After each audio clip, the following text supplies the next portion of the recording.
आप सब लोग जानते हैं कि आज बिहार विधानसभा का घेराव है। बिहार विधानसभा का घेराव इसलिए ज़रूरी है क्योंकि लोहिया जी हमेशा कहते थे अगर सड़क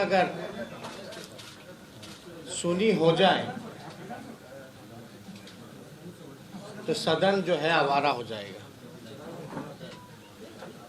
जो विशेष मुद्दे हैं, महत्वपूर्ण मुद्दे हैं, बेरोजगारी को लेकर के आज बिहार जो है बेरोजगारी का केंद्र बना है। लोगों को रोजगार नहीं मिल रहा है। बढ़ती महंगाई हो, बढ़ता अपराध हो, या जो भी ज्वलंत मुद्दे हैं, जिस प्रकार से बैकडोर से, चोर दरवाजे से सरकार आई है, जनहित के काम नहीं कर रही है, केवल और केवल अपनी कुर्सी की चिंता कर रही है, जनता के कल्याण के लिए कोई काम नहीं कर रही। इसलिए हम लोगों को जो है ये घेराव करने का हम लोगों ने फैसला किया है। सदन में भी आप लोगों ने देखा कि कई बार जो है सही से उत्तर जो है सरकार नहीं दे पाती। बढ़ता भ्रष्टाचार हो, बढ़ता अपराध हो, लगातार सरकार जो है लोगों को झूठ बोल रही है, अंधेरे में रख रही है। तो आज ज़रूरत है कि सरकार को आईना दिखाया जाए और सरकार से जवाब मांगा जाए। पिछले चुनाव में आप सब लोगों ने जानते थे कि इन लोगों ने मैनिफेस्टो निकाला था। मैनिफेस्टो में इन लोगों ने वादा किया था कि लगभग 19 लाख लोगों के लिए रोजगार जो है वो देने का काम करेंगे। कई महीने हो गए सरकार को, रोजगार का आता पता नहीं क्या हो रहा। कई ऐसे महत्वपूर्ण विभाग हैं, चाहे शिक्षा विभाग हो, पुलिस महकमा हो, हेल्थ डिपार्टमेंट हो, जहां लोग जो है पदे खाली हैं लेकिन भरने का काम नहीं हो। बहाली होती है, धांधली होती है, समय पे परीक्षा नहीं हो पाता। और हम लोगों का तो नारा था चुनाव में, कमाई, दवाई, पढ़ाई, सिंचाई, कार्रवाई और सुनवाई वाली सरकार होनी। जनता ने हम लोगों पर भरोसा किया, जनता ने जनादेश दिया। चुनाव आयोग ने जो नतीजा सुनाया वो सब लोग जानते हैं, इस पर ज़्यादा टिप्पणी करने की ज़रूरत नहीं।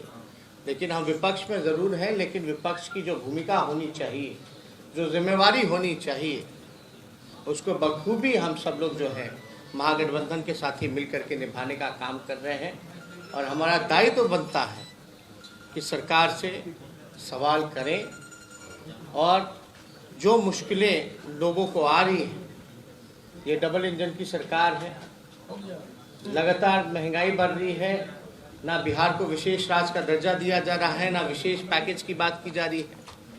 तो इन सारे और जो काला कानून ये लोग जो लेकर के आ रहे हैं सदन में, इसका पूरी तरीके से हम लोग सदन के अंदर या सदन के बाहर हम लोग जो है पुरजोर तरीके से बॉयकॉट करने का काम करेंगे।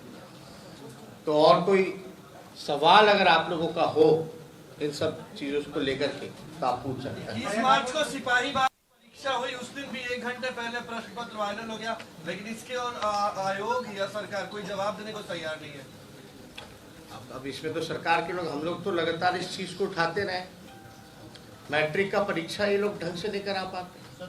हर सब्जेक्ट के पेपर से पहले जो है किस तरीके से पेपर लीक हुआ वो आप लोग सब लोग जानते हैं। सीबीएसई का भी एग्जाम होता है, उसका तो कभी लीक नहीं होता पेपर लीक। अनुमति नहीं मिला फिर भी आप लोग आज घेराव करेंगे? नहीं, अनुमति नहीं मिला तो हम तो कह रहे हैं लोहिया जी की बातों को, हम लोग लोहिया जी को मानने वाले लोग हैं, हम लोग समाजवादी लोग हैं, समाजवादी सोच के हैं। अगर सड़क सुनी हो जाए तब तो संसद आवारा हो जाएगा। इसलिए हम कहते हैं कि सदन जो है, सदन के अंदर हो या सदन के बाहर, हम लोगों को आवाज उठाना है और उठा रहे हैं। नया कानून से पुलिसिया राज आ जाएगा? नया कानून तो पूरी तरीके से कानून है।